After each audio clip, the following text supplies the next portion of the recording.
Ya tenemos al señor Jorge Altamira conectado. ¿Cómo anda, Jorge? Buenas tardes. ¿Qué tal? ¿Cómo están ustedes? Bien, bien.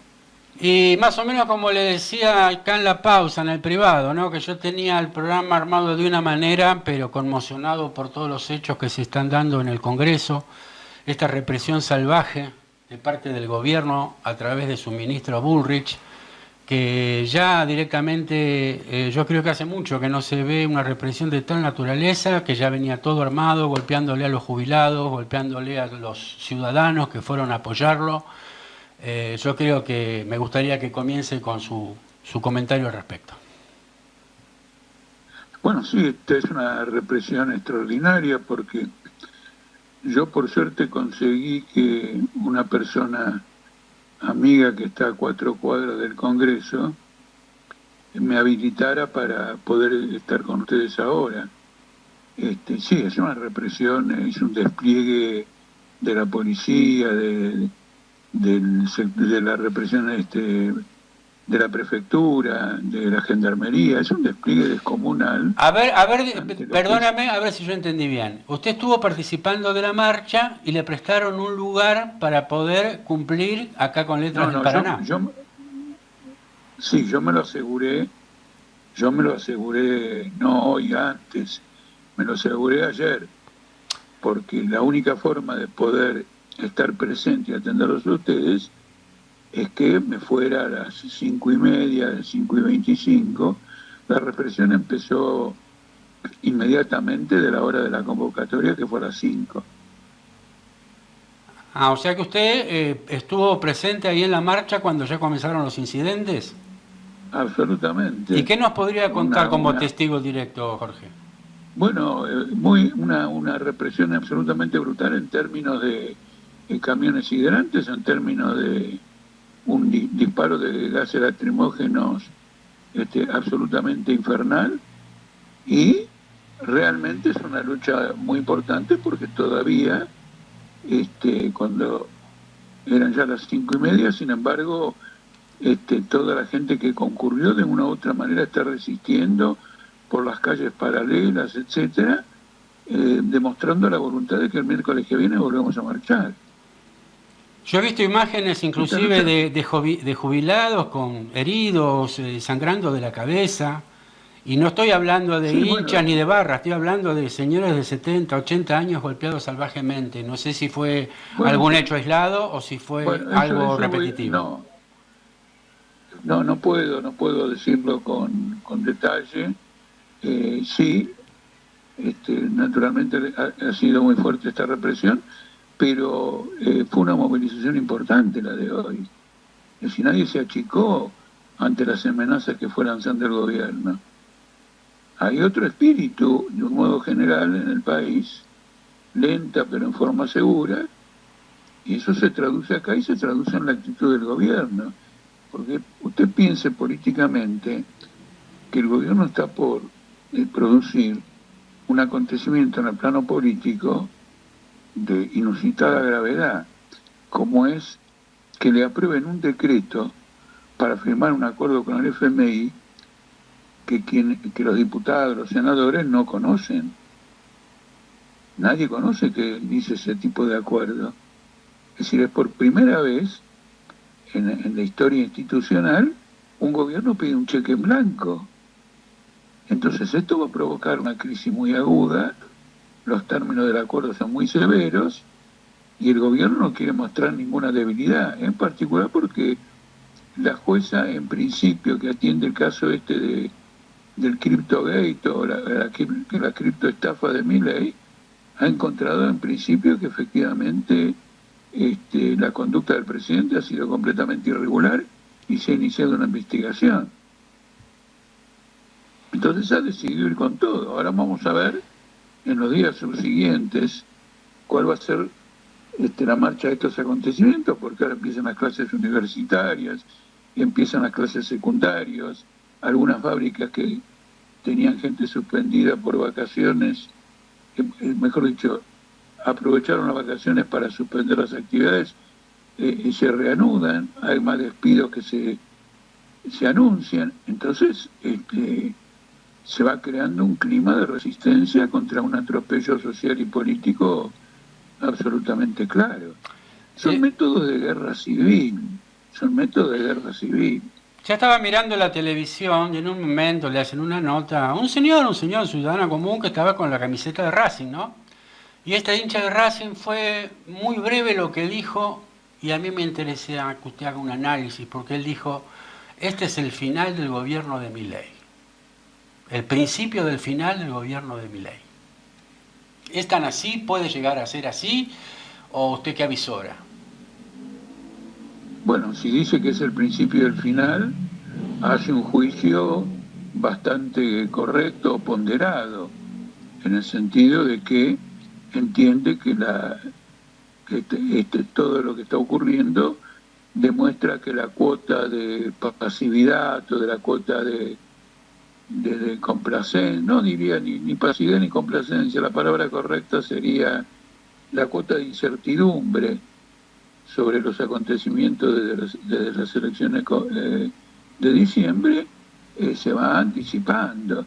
Además, yo le comentaba ayer a una persona que cuando las encuestas muestran que Milei está en 46 y los que están en contra de Milei están en 52, o él en 48 y el otro en 52, una diferencia pequeña, y se pondera que ese 48 muestra una adhesión, hay una diferencia sustancial.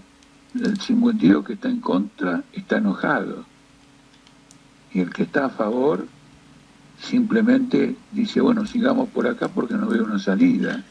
No son dos sectores de la población con igual nivel de motivación. El que está golpeado tiene motivaciones muy profundas. Y para hablar que está en contra, y de los que dicen que están a favor, hay mucho de incertidumbre, de incomprensión, de confusión sobre la marcha de los acontecimientos en un país que va de crisis en crisis, luchas y luchas. Ahora todo lo que usted dice que ven las imágenes, todo eso se va a hacer noticia internacional. Entonces, a nivel internacional van a tomar nota de que el sustento de Milei, que desde el punto de vista económico es un sustento ya endeble, por eso hace este acuerdo con el FMI, porque después de todo lo siguiente, ¿usted conoce un gobierno exitoso que pida el socorro del FMI? El mismo Milei en unos reportajes que le hacían unos años atrás decían que esa era una señal de debilidad del gobierno recurrir al fondo. Él lo decía. Sí, por supuesto, siempre ha sido así. La última vez que Caputo fue al fondo, bajo el gobierno de Macri, se disparó la devaluación, el peso se fue al diablo, empezó a surgir la inflación, hubo que empezar no me acuerdo ahora cómo se llamaba, él empezó a prorrogar los pagos, era una forma de default disimulado. Había una expresión que se usaba en ese momento para definir esto, bueno, pero ahora no me acuerdo. Entonces, no, pero yo lo que quiero es algo muy simple. Cuando alguien recurre al FMI, es porque está en una situación desesperante. Aparte que Milei no está aclarando en qué va a utilizar el préstamo, porque él lo único que dice, llega plata fresca, dinero fresco, pero tampoco es que ha aclarado muy bien en qué se la piensa utilizar, porque por ahí la piensa utilizar en pagar intereses atrasados, entonces nunca cambia nada, nunca es dinero fresco, ¿o no es así? En cualquier caso, no es... hasta ahora no se demostró que el FMI aportara algún tipo de solución, ¿no es cierto? Hoy leyendo algunas cosas, Kissinger dijo, ser enemigo de Estados Unidos es todo un problema, pero mucho mayor problema es ser amigo de Estados Unidos.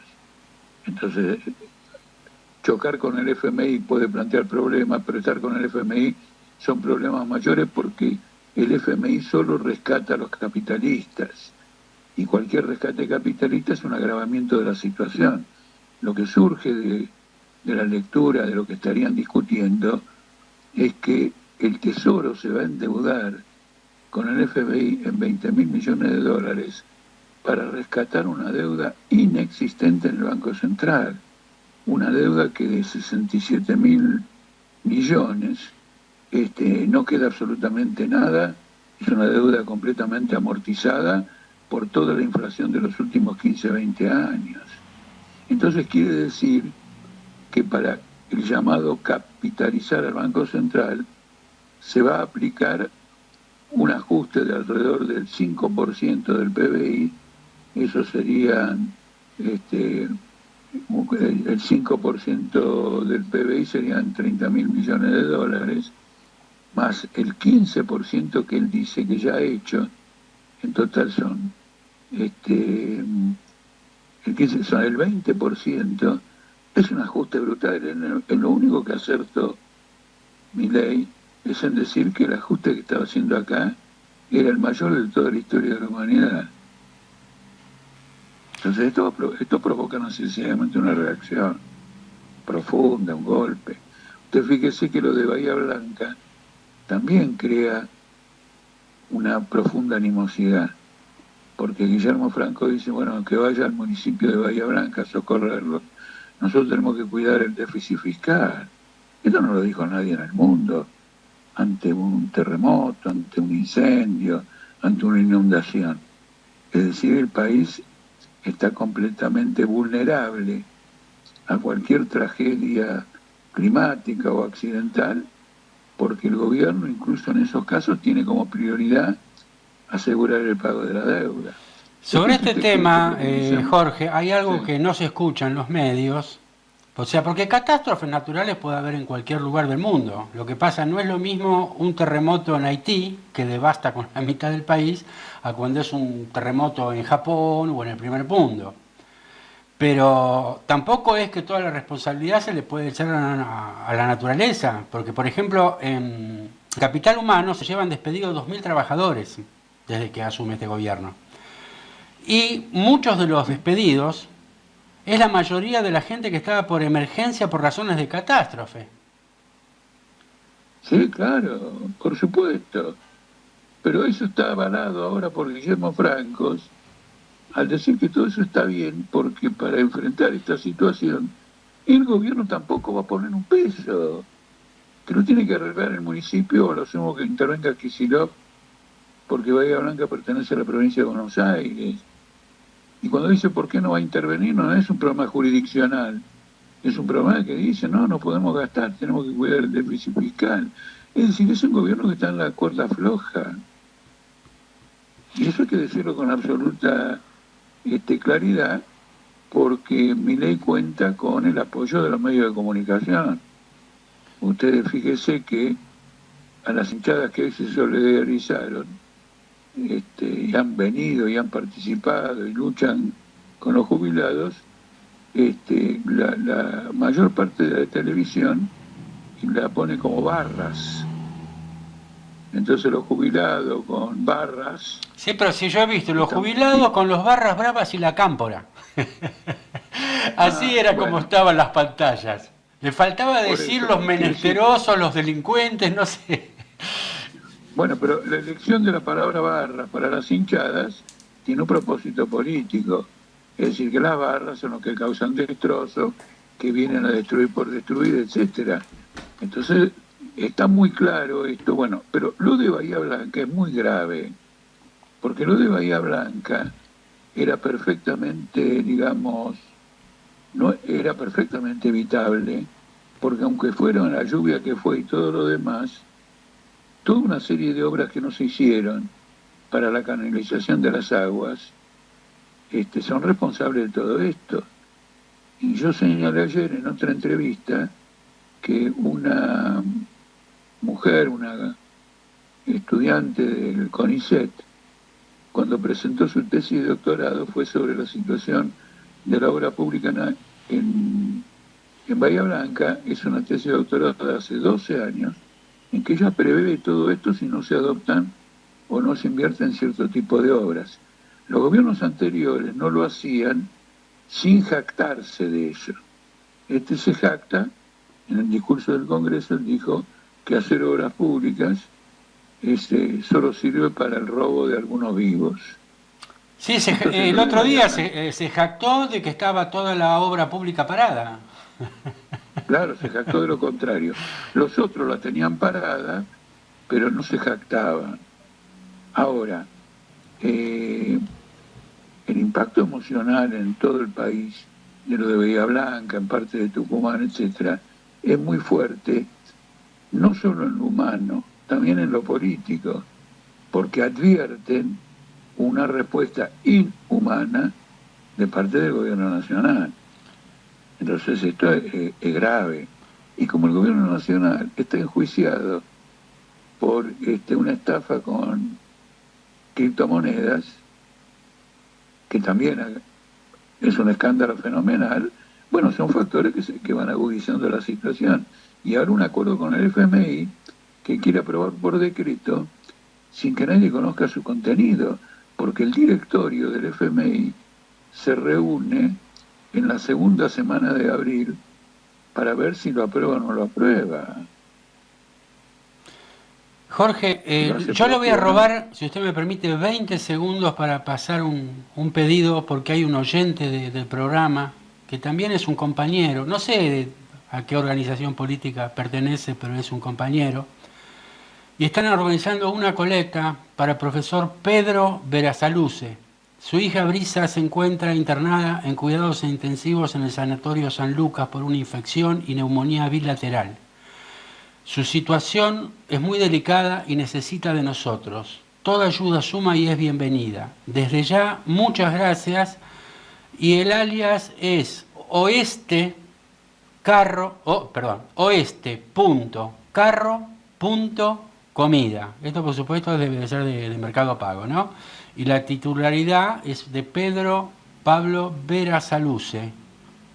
Es un oyente infaltable acá del programa y un trabajador, así que nos han pasado este pedido.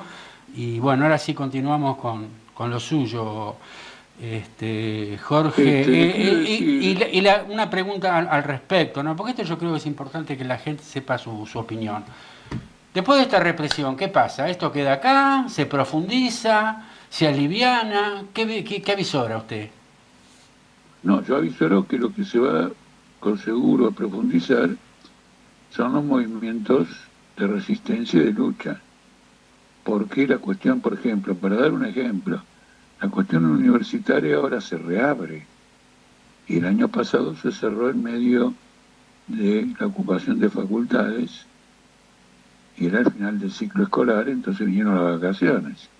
No se podía continuar con esa ocupación, con las vacaciones, pero ahora se reanudan las clases y ahora uno ve que la juventud tiene una participación mucho más intensa que lo que se suponía al principio, que adjudicaban a los jóvenes la emergencia de Milei.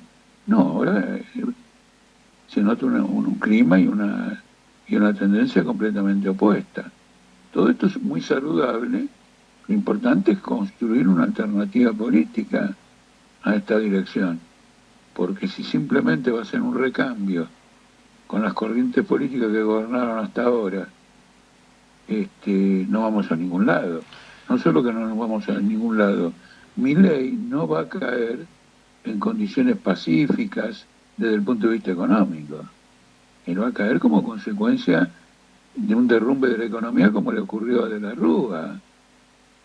Y la gente salió a las calles cuando instauró el estado de sitio con las consecuencias que todos nosotros conocemos.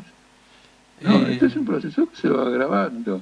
La gente se va orientando, va reconociendo mejor el terreno político y social que ha creado este gobierno y bueno, va armando la respuesta.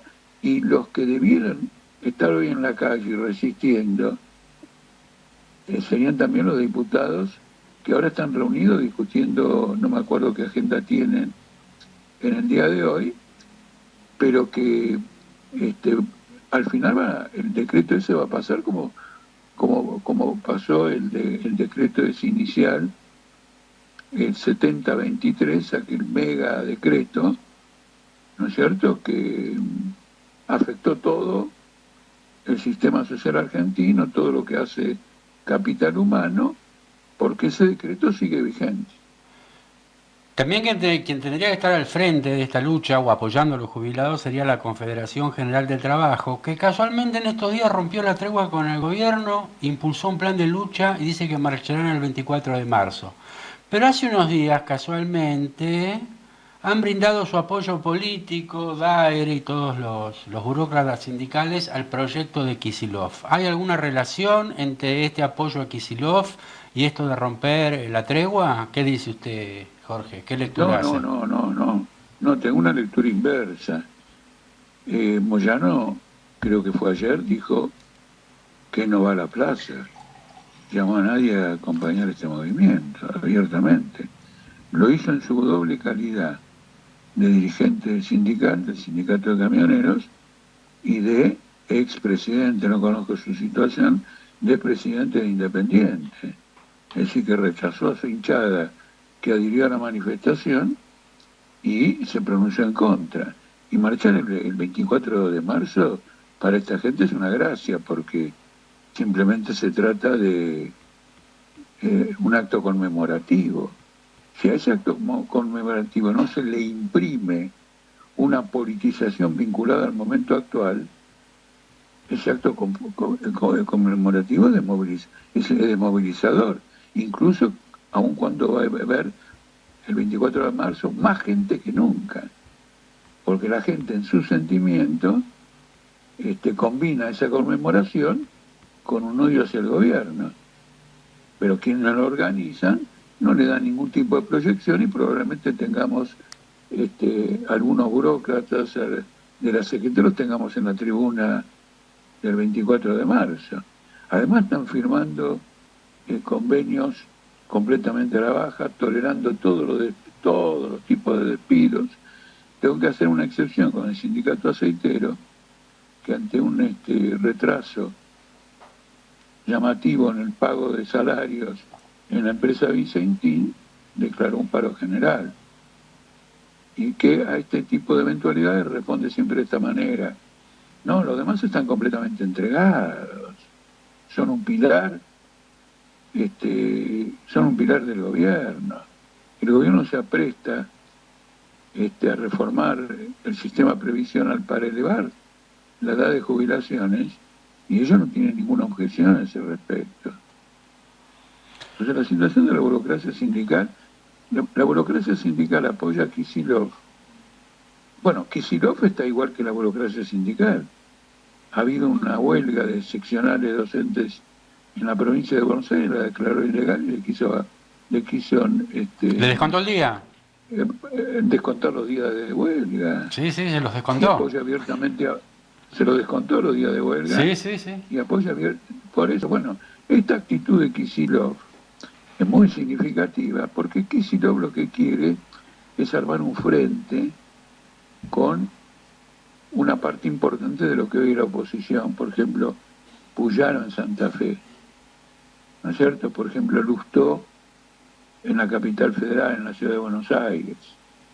Entonces esa gente le pone como, no le pone como condición, pero él lo vive de esa manera y lo vive bien, le dice, no, bueno, pero no me vengas con de nuevo el llamado populismo. Hay que corregir a Milei, pero en una línea que Milei abrió que hay que defender. Y Puyaro en Santa Fe ahora va a reformar la Constitución y como lo dice una declaración de política obrera que salió al respecto, detalla todas las cosas que se van a reformar. Bueno, por de pronto, a diferencia de la Constitución Nacional, va a establecer que el presupuesto no puede tener déficit fiscal. Y cualquiera sea la opinión monetaria sobre el déficit fiscal, cuando gobiernos como los de Puyaro ponen eso, es porque van a ajustar a los trabajadores, no a los capitalistas. Es decir, el equilibrio fiscal no es con impuestos a las grandes fortunas, sino bajando salarios. Ha hecho una reforma previsional en Santa Fe que fue resistida por los docentes, pero la impuso completamente negativa para los docentes de Santa Fe. Entonces, Kicillof se está derechizando porque él entiende que hay un nuevo clima en la Argentina que es un clima derechista. y que hay que tocar esa música. Él lo dijo, hay que cambiar de partitura. Ahora hay que comprender que no se puede gastar, que esto, que lo otro y todo lo demás, pero claro, diferenciándose de Milei, de cómo lo hace Milei. Mire, el ejemplo, si lo quieren entender, y que este punto es el siguiente: Lula volvió a la presidencia contra Bolsonaro, reuniendo a toda la oposición de derecha que él tuvo bajo su gobierno, que provocó el golpe que derrocó a Dilma Rousseff y que impuso la campaña que lo llevó a él preso. Todo ese sector que era opositor a Bolsonaro negoció 1 año y medio o 2 con Lula para hacer un ultra frente enorme de todo el mundo para poder ganarle a Bolsonaro. Kicillof quiere repetir eso con Milei, juntar a todos, apoyar a juntar a todos para hacer el mismo operativo de Lula. Y Lula al final terminó creando un gabinete de 36 ministerios para que ninguna de las fuerzas que están coaligadas con él, de derecha, golpistas, deje de tener un puesto dentro de la administración pública. Acá tengo una pregunta de una oyente. La pregunta es un poquito larga, pero bueno, es como ella la formuló, que es de Diana Martínez desde La Plata. Ella pone: conseguir medicamentos fundamentales para conservar la vida se viene viviendo desde todos los gobiernos. Mi amigo Fernando Menini murió haciendo huelgas de hambre contra el IOMA en gobiernos K en la provincia de Buenos Aires. Esta falta de medicamentos o la lucha por conseguirlos es histórica. Ahora tal vez es más crítica, pero ocurrió siempre. Esto se llama eugenesia social, como dice Jorge, pero es histórico. En los gobiernos anteriores no se protestaba porque nos decían que era hacerle el juego a la derecha. Y llegamos a esta instancia donde en el camino se fueron negando derechos hasta llegar a esta situación extrema de hoy. ¿Cuál es su reflexión sobre esta problemática? No, yo comparto completamente lo que él dice. Ocurre lo siguiente: la industria de los medicamentos, como toda la medicina privada, las prepagas, etcétera, representan un costo absolutamente descomunal. Son las empresas que en el mundo más invierten en la bolsa para canalizar sus beneficios, porque explotan lo que los economistas vulgares llaman demanda inelástica, que es cuando uno compra algo con independencia del precio, en el caso de los medicamentos, porque está en riesgo su salud y su vida. Entonces explotan esa vulnerabilidad de la demanda, uso las expresiones económicas para que se entienda, para imponer ganancias extraordinarias. ¿No es cierto? A eso apunta, por ejemplo, Elon Musk en Estados Unidos, que piensa anular y derogar por completo la atención médica pública, que allá es conocida como Medicaid y Medicare, cuidado, de cuidado y de ayuda médica, y entregar todo al sector privado. Acá hay que señalar una cosa: hay cuestiones vitales que deben ser objeto inmediato de una nacionalización y puestas al servicio del interés general. Es incuestionable, no hay otra solución. Finalmente, se plantea el problema: bueno, pero si el Estado se hace cargo, naturalmente, si es el Estado que llevó a la muerte de su amigo y compañero porque no le dio medicamentos, no bajo este gobierno, sino bajo gobiernos anteriores, no es una solución, tiene que ser otro Estado. Pero la salida es la nacionalización. Y le agrego algo: yo, que una que otra vez tengo que ver a algún médico, no es frecuente, no tengo razones especiales para nada, algún chequeo y todo lo demás, el médico me cuenta lo poco que ganan, incluso en prepagas que cobran una barbaridad.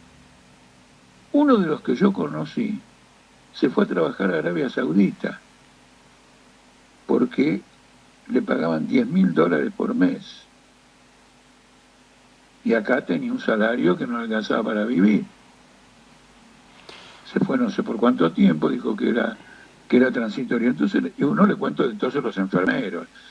Al punto que voy, al punto que quiero llegar, es que la calidad tecnológica, la calidad científica del servicio no está garantizada, porque con estos sueldos hay un deterioro general del sistema. Y eso se ve con la gente que se recibe, los llamados, bueno, no me acuerdo el nombre ahora, que hicieron una serie de huelgas acá en la ciudad de Buenos Aires, residentes y concurrentes, y que no cobran absolutamente nada, están sometidos virtualmente a un trabajo gratuito, tienen alguna remuneración, pero bajísima. Entonces, atiendo a aquel que dice, no, bueno, pero si no tenemos a Pfizer, no tenemos esto y no tenemos lo otro, no vamos a poder, digamos, protegernos desde el punto de vista de la salud. Eso es mentira, porque todas estas empresas, además, aprovechan muy intensamente las investigaciones que el Estado hace, especialmente por razones militares, en todos los campos. Y una vez que lo desarrolla, lo transfiere al capital privado, que hace de esto un lucro. La NASA ya no pone satélites, pero era la única que los ponía. Elon Musk arregló con la NASA y hoy es el principal, con su empresa Starlink, o no, SpaceX, el sistema satelital Starlink. Así que la nacionalización se impone en forma inmediata. El precio de los medicamentos es absolutamente criminal. Absolutamente criminal. Quedan 15 minutos y yo le voy a leer el comentario de un oyente, así quedan unos minutos para el plano internacional, que a muchos oyentes les gusta cómo usted lo despliega. Este es un comentario de Enrique Castillo, no sé de dónde es, que dice: varias veces he escuchado opiniones en contra de Altamira porque este ve revoluciones y rebeliones a diario. La verdad es que si tuviéramos miles de Altamiras, no soñaríamos con la revolución, ya la habríamos hecho. O sea, bueno, por un lado no me sale la palabra, lo exalta, y por el otro lado, esto que dice que a usted a veces se le dice que ve revoluciones y rebeliones donde no existen. Sí, ¿Cómo contestaría usted eso? Es muy sencillo, es muy sencillo. Generalmente esa crítica parte de gente que asegura que no va a haber revoluciones. Y se siente muy incómoda. Le voy a dar un ejemplo concreto. Como es concreto, lo hacemos con nombre y apellido. El PTS tiene una filial en Chile. En el año 2018, 19, creo que en el año 2019, hizo un congreso, etcétera, y sacó como conclusión que la lucha de clase estaba completamente amortiguada, que no había ninguna reacción popular y que había que prepararse para un proceso electoral que tenía ya fecha más o menos. El 18 de octubre de ese año se produjo la rebelión chilena, que duró más de un año y tuvo un impacto tremendo. Es decir, no aciertan una. Ahora, con respecto a mí, o con respecto al Partido Obrero, donde yo era su dirigente, y respecto a política obrera, tomando el caso de la Argentina, raramente yo he dicho que una situación explosiva, etcétera, ya era revolucionaria. Raramente.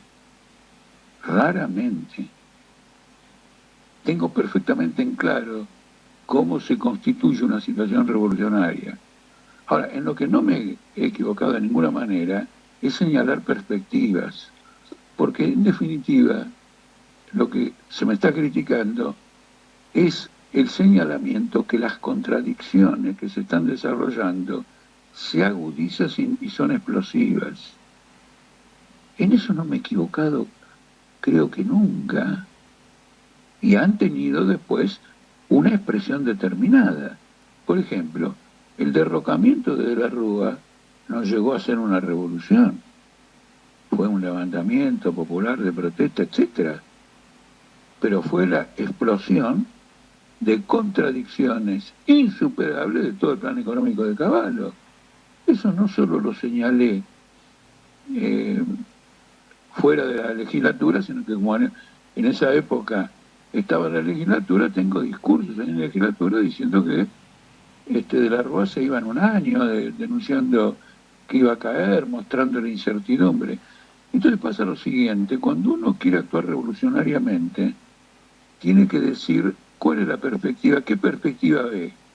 ¿Por qué tiene que decirlo? Porque luego tiene que ordenar su actividad en función de esa perspectiva. Los que dicen que Altamira ve revoluciones por todos lados, nunca ordenan su actividad en función de una perspectiva revolucionaria. La ordenan en relación a otras cuestiones que lo llevan a adaptarse al sistema político. Hoy usted tiene toda la izquierda del FITU en una actitud desesperante por arreglar con el kirchnerismo una participación común el 24 de marzo. Si usted me dice si yo voy a hacer un acuerdo con quien sea para poder llevar más gente a la marcha de los jubilados hoy, le firmo con los ojos cerrados. Le firmo con los ojos cerrados. Ahora, la gente del FITU, no, del Partido Obrero, ¿tiene la formación suya o no? Usted dice que dentro del Partido Obrero, que usted después fue desplazado, todos esos dirigentes tuvieron la formación política que usted bajaba también, ¿o no? Por supuesto, pero el proceso político es un proceso de flujos y reflujos, de nuevas contradicciones. Entonces, hay que saber orientarse en cada nuevo periodo. Si porque un frente por primera vez tiene 2, 3 diputados, uno al principio, 2 después, 3 o 4, traza su perspectiva en torno a eso, entonces ha interpretado a su conveniencia la situación política. La ha interpretado a su conveniencia y ha modificado y ha entrado en choque con lo que es mi propia apreciación de tener 1, 2 o 3 diputados frente al derrumbe de la economía del país, el estado completo de default en que se cuenta la Argentina. Argentina tiene una deuda doméstica en pesos por el equivalente a 150.000 millones de dólares. Si esa plata se va, se venden los bonos, se va a la mierda el peso, el dólar y todo lo demás. Y esa tendencia a irse existe. Está sentado sobre un volcán el gobierno, por eso tiene que ir al FMI. El gobierno va al FMI no para asegurar que no haya inflación, sino para asegurar de que no se derrumbe la deuda interna doméstica en caso de una caída del peso. Y vamos a de la Rúa de nuevo. Entonces, una cosa es desviarse y acomodarse, inclusive por conveniencia, por interés, por apetito, a un carrerismo parlamentario, y otra cosa es conquistar posiciones parlamentarias para asegurar más profundamente un desarrollo de la conciencia política, de los trabajadores, etcétera, en la perspectiva de una confrontación profunda que requiere la organización masiva, que requiere un programa, etcétera, etcétera. Quedan 7 minutos, quedan, pero me gusta poder hablar de este tema con usted, porque yo recibo muchísima información diversa, inclusive con distintas posturas, sobre la historia del Partido Obrero y su disolución, y eso nunca lo hemos hablado a fondo. Vamos a ver si la realidad nos da un respiro para poder hablarlo en algún programa. Pero ahora quedan 7 minutos y bueno, parece que se consigue el alto el fuego, al menos de parte de Ucrania. Y uno de los 3 puntos que aceptó Zelensky,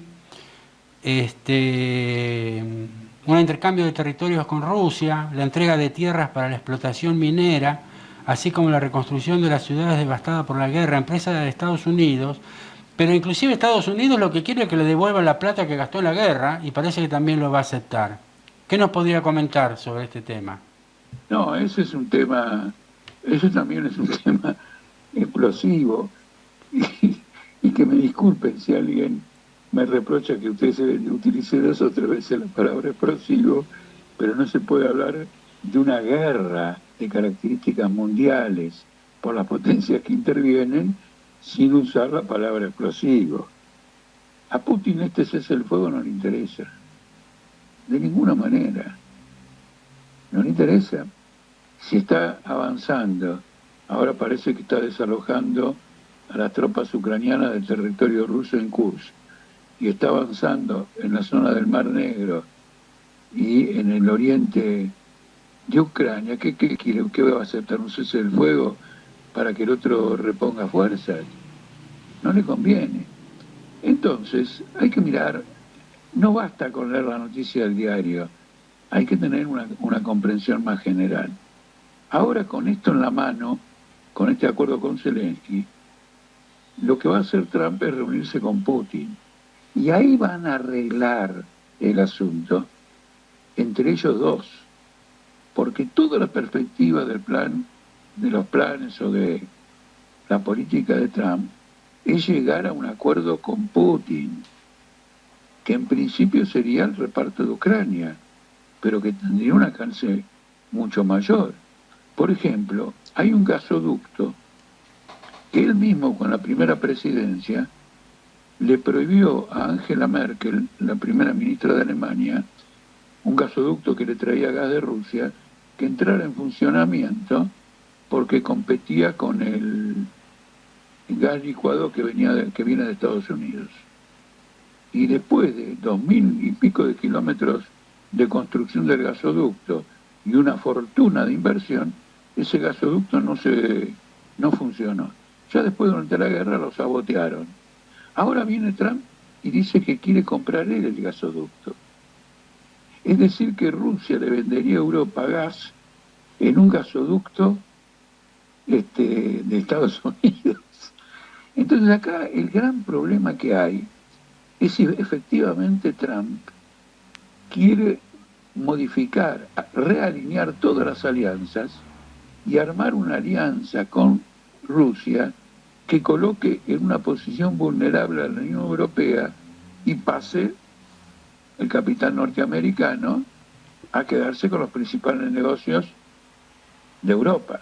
Por eso la reacción más violenta, más enérgica, viene del lado de Europa. Por ejemplo, hay un candidato en Canadá, que es un hombre muy importante, que tendría que estar con Trump porque fue presidente del Banco de Canadá, del Banco Central de Canadá, fue presidente del Banco de Inglaterra y ahora se postula como canadiense a las elecciones en Canadá. Pronunció un discurso diciéndole a Trump que le va a contestar con toda la violencia económica que corresponda a los ataques que está haciendo a Canadá. Entonces, el que se siente amenazado en esta crisis ahora es la Unión Europea. Y esto no es de ahora, porque Angela Merkel cayó por presión de Trump en su primera presidencia. Desde ahí viene. Entonces, ahora ellos tienen, porque ¿qué significa un cese del fuego de 30 días? No significa nada. Dentro de 30 días el FMI tendría que aprobar o no el acuerdo que llegó con Milei. 30 días es nada. Es lo que quieren es fijar los términos de un acuerdo de paz y luego hacer un alto del fuego para implementar un acuerdo de paz. Las exigencias de Rusia, que tiene la mano militar en Ucrania, son muy importantes. Por de pronto, no terminó de ocupar toda la zona que quiere tener bajo su dominio. Entonces, en un acuerdo hay que entregársela sin batalla. Esa es una. La segunda, muy importante, es que quiere que se derogue la decisión de Zelensky de eliminar al ruso como idioma paralelo al ucraniano en Ucrania. Y él lo que reclama es que se oficialice de nuevo el ruso, que se reoficialice a la Iglesia Ortodoxa rusa, que también la expulsó Zelensky, alguna escisión ahí en la iglesia, y por lo tanto la educación se va a hacer en ruso, allí donde haya chicos que hablan en ruso. Pero si en el Donbass yo creo que el 80% habla ruso, el ucraniano es un segundo idioma, prácticamente. Por eso, sí, siempre ha sido, durante un largo periodo ha sido así, pero el ucraniano se ha ido afirmando como consecuencia de muchos factores, por ejemplo, de haber adquirido la independencia, de haberse separado de Rusia como consecuencia de la disolución de la URSS. Es decir, la cuestión nacional ucraniana es poco compleja, pero ha ido progresando de alguna manera. Ahora, y además pide que los nazis que están en el gobierno de Ucrania se vayan todos. Es decir, que está planteando un cambio de régimen político. Esto no se arregla con una tregua de 30 días. Pero aparte, ¿no? ¿Con qué le va a pagar un país que ha quedado destruido a Ucrania la deuda que ahora tiene con Estados Unidos por el apoyo material, de armamentos y todo? ¿Se le va a tener que pagar con territorio, le va a tener que con recursos naturales, con empresas? ¿Con qué le puede pagar Ucrania? Bueno, Trump, ahí tiene dos problemas. Trump ya le dijo que si le entrega esas riquezas minerales, etcétera, alegó que con eso le estaba pagando algo. Eso todavía hay que investigarlo porque no se sabe cuántos son esas riquezas minerales y la mayor parte se encuentra en el territorio ocupado en Rusia, y es significativo que Putin dijo públicamente que no ve mal un acuerdo con Estados Unidos por explotar esas riquezas, mostrando quién es Putin efectivamente, al cual lo pintan como si esto fuera la Unión Soviética. De ninguna manera. Es un agente de la oligarquía rusa, es un restauracionista, un enemigo de la clase obrera. Nos pasamos en el horario, Jorge. La verdad que interesantísimo el tema. Vamos a seguir el miércoles que viene. Vamos a ver qué nos depara la realidad. Muchas gracias. Bueno, un abrazo a usted y a Mónica. Hasta el miércoles que viene. ¿Se va a la marcha o se va para su casa? No, creo que voy a ir a la marcha. Vaya a su casa, Jorge. No, creo que algo me dice que se está poniendo muy interesante. Mónica también está diciendo que Jorge vaya a la casa, que bueno, que se cuide. No, está bien, ahora todavía estamos en el verano. Bueno, muchas gracias. Bueno, terminamos así una nueva emisión del programa radial Letras del Paraná. Nos veremos el miércoles siguiente, 17:30 horas, Dios mediante. Muchas gracias a todos. La provincia de Entre Ríos, en canción te lo digo. Paraná, Río Argentino.